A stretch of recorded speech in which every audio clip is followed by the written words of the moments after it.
DGP Chhattisgarh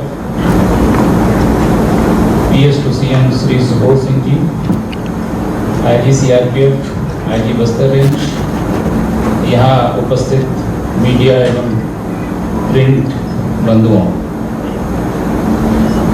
आज छत्तीसगढ़ के नक्सल इतिहास में सबसे बड़ा दिन छत्तीसगढ़ पुलिस और यहाँ पे केंद्रीय सशस्त्र पुलिस बलों के द्वारा जो योगदान दिया जा रहा है उसके बदौलत छत्तीसगढ़ के नक्सल इतिहास में ही नहीं परंतु पूरे देश के नक्सल इतिहास में सबसे अभूतपूर्व सफलता, जिसमें CPI माओवादी के नंबर 1 जो महासचिव नमला केशव राव उर्फ बसवा राजू उर्फ गगन्ना, उसकी मुठभेड़ में मारा गया है। और ये बहुत बड़ी उपलब्धि पुलिस के लिए है।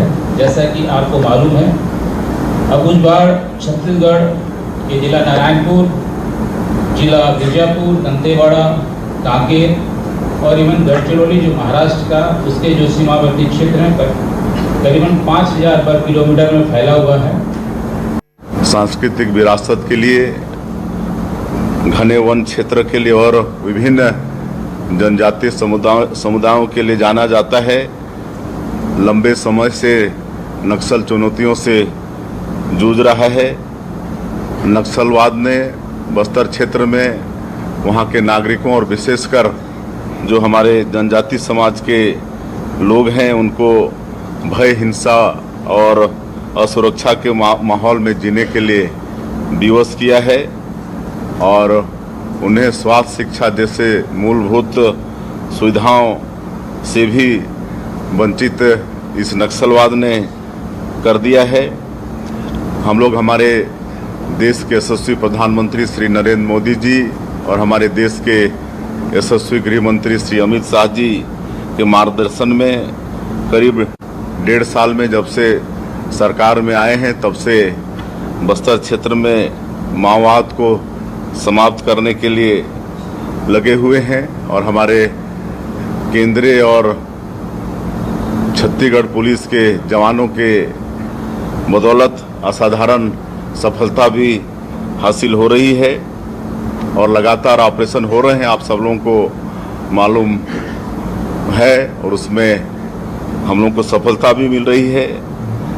इसी तरह से कल हमें एक बड़ी सफलता मिली है। हमारे सुरक्षा बल के जवानों ने नारायणपुर के अबुझमाड़ इलाके में गोलीबारी में 27 कुख्यात नक्सली न्यूट्रलाइज किए हैं।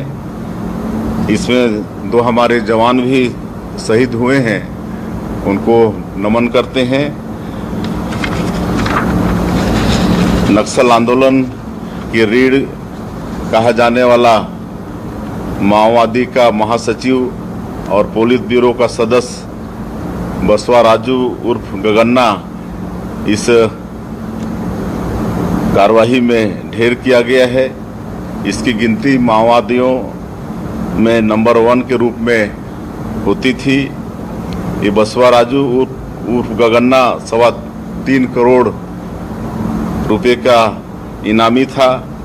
इसमें छत्तीसगढ़ सरकार द्वारा 1 करोड़, गृह मंत्रालय भारत सरकार द्वारा 1 करोड़, NIA द्वारा 50 लाख, आंध्र प्रदेश सरकार द्वारा 25 लाख और उड़ीसा सरकार द्वारा 25 लाख का इनाम घोषित था। 3 दशकों में पहली बार हुआ कि जनरल सेक्रेटरी रैंक का कोई माओवादी न्यूट्रलाइज किया गया है। यह बहुत बड़ी सफलता है और इससे निश्चित रूप से नक्सलवाद को एक बड़ा झटका लगा है, नक्सलवाद का कमर टूटा है और इसके लिए मैं अपने सुरक्षा बल के जवानों का शौर्य और साहस को प्रणाम करता हूं। उन पर हमको गर्व है। कई महीनों से हमारे जवानों को इनपुट मिल रहे थे कि छत्तीसगढ़ और तेलंगाना की सीमा जो कर्रे-गुटालू का पहाड़ी है उसमें नक्सलियों का जमावड़ा है और उसमें भी हमारे जवानों ने लंबे समय तक शौर्य का परिचय देकर वहाँ भी भारी सफलता हासिल की। मैं स्वयं कर्रेगुड़ा के पास वाले कैंप में गया था गलगम में और उन जवानों से मुलाकात की थी, उनसे वार्तालाप भी किया था और उन्होंने जो 21 दिनों तक ऑपरेशन किया और कैसे कैसे कठिनाई सहे वो सब उनसे वार्तालाप हुआ। तो इस तरह से हमारे जवान बड़े मुस्तैदी से नक्सलवाद के खिलाफ में लड़ रहे हैं और इसमें कहीं ना कहीं डबल इंजन की सरकार है उसका भी लाभ है। और हमारे देश के यशस्वी गृह मंत्री अमित शाह जी 1.5 साल में कई बार छत्तीसगढ़ में आए हैं, हमारे जवानों के साथ मुलाकात किए हैं, उनके साथ भोजन किए हैं, उनका हौसला अफजाई किए हैं और इस सब के कारण भी हमारे जवान बड़े मुस्तैदी से लड़ पा रहे हैं। हम स्वयं एक नक्सली कैंप में एक रात गुजारे थे। हमारे प्रदेश के ऊर्जावान गृह मंत्री ये भी लगातार उनके संपर्क में रहते हैं और उनका मनोबल हमेशा बढ़ा रहता है और बड़ी मुस्तैदी से और नक्सलवाद के साथ वो लड़ पा रहे हैं। और हम लोग जैसा आदरणीय गृह मंत्री जी ने कहा कि हम लोग शुरू से ही नक्सलियों को आह्वान करते रहे कि आप हिंसा छोड़िए, गोलीबारी की ये भाषा छोड़िए, विकास की मुख्यधारा से जुड़िए, आपके साथ सरकार न्याय करेगी, आप लोगों को अच्छा पुनर्वास देंगे। और इसका परिणाम भी सामने आया है। काफ़ी संख्या में, सैकड़ों की संख्या में नक्सली आत्मसमर्पण भी किए हैं और उनके लिए सरकार के तरफ से अच्छे काम हो रहे हैं। उनको स्किलिंग करा रहे हैं ताकि आगे उनका आजीविका ठीक से चले। उनके बच्चों को नौकरी देने का भी काम कर रहे हैं।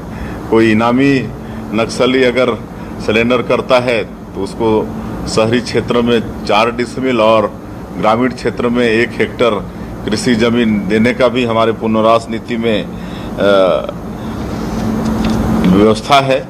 तो ये सब के कारण हम लोग उनके साथ अच्छा जो आत्मसमर्पण कर रहे हैं उनके साथ अच्छा न्याय भी दे पा रहे हैं। और आज लगातार नक्सलवाद के साथ लड़ाई के कारण कहीं ना कहीं बस्तर क्षेत्र में शांति व्यवस्था कायम हो रही है और बस्तर ओलंपिक का सफलतापूर्वक संपन्न होना, बस्तर पंडोम का सफलतापूर्वक संपन्न होना, जिसमें 1,65,000 आपके बस्तर ओलंपिक में पंजीयन हुआ, शामिल हुए। बस्तर पंडुप में भी 47,000 लोग शामिल हुए। तो ये सब प्रमाण है कि उस क्षेत्र के लोग अब नक्सलवाद से मुक्ति चाहते हैं और विकास की मुख्यधारा से जुड़ना चाहते हैं। और अब ये नक्सली बहुत छोटे क्षेत्र में सिमट के रह गए हैं और जिस तरह से हमारे जवान लड़ रहे हैं, मुझे पूरा विश्वास है कि नक्सलवाद अंतिम सांसें गिन रहा है और हमारे माननीय प्रधानमंत्री जी और माननीय गृह मंत्री जी का जो संकल्प है वो अवश्य पूरा होगा। धन्यवाद। सर, ये जो अभियान आप लोग लगातार चला रहे हैं वो अभियान लगातार आगे भी जारी रहेगा क्या सर? किस तरीके से बड़े बड़े नक्सलियों को घेर कर आप लोग मानने की लगातार काम कर रहे हैं? हाँ बिल्कुल, जब तक नक्सलवाद समाप्त नहीं हो जाता है तब तक इस तरह के ऑपरेशंस चलते रहेंगे। मुख्यमंत्री जी मेरा सवाल है मुख्यमंत्री जी मेरा सवाल है, ये सबसे बड़ी सफलता है माओवादियों के खिलाफ अभियान की। गृह मंत्री जी का और प्रधानमंत्री जी का जो एक लक्ष्य है कि मार्च 2026 तक नक्सलवाद का देश से खात्मा कर देंगे, उस दिशा में उस संकल्प के लिए ये जो सफलता मिली है कितना सहायक होगी? क्या लगता है, आप क्या कहना चाहेंगे? देखिए, अभी तक की सबसे बड़ी सफलता है। 1.5 वर्षों में लगातार ऑपरेशन हुए हैं और उसमें सफलता भी मिली है।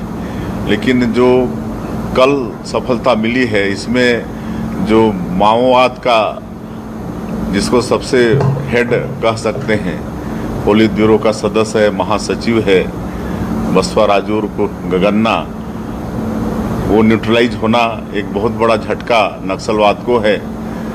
और हम कह सकते हैं कि नक्सलवाद का एक तरह से कमर ही टूट गया। कहा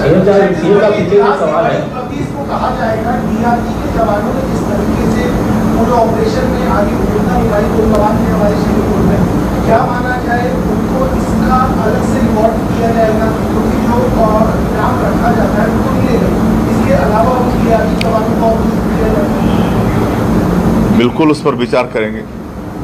सीएम साहब पीछे से एक सवाल है, अबूझ मार्ग को लेकर एक सवाल है सीएम साहब पीछे से। अबूझ मार्ग के बारे में अभी एक बात आई है, 5000 वर्ग किलोमीटर एरिया लगभग अबूझ मार्ग में है और 3200 वर्ग किलोमीटर अभी भी अबूझ है। तो क्या लगता है कि इस दिशा में हम क्या प्रयास कर रहे हैं, वहाँ के जो लोग हैं, जो वो भी छत्तीसगढ़ के लोग हैं, उनके विकास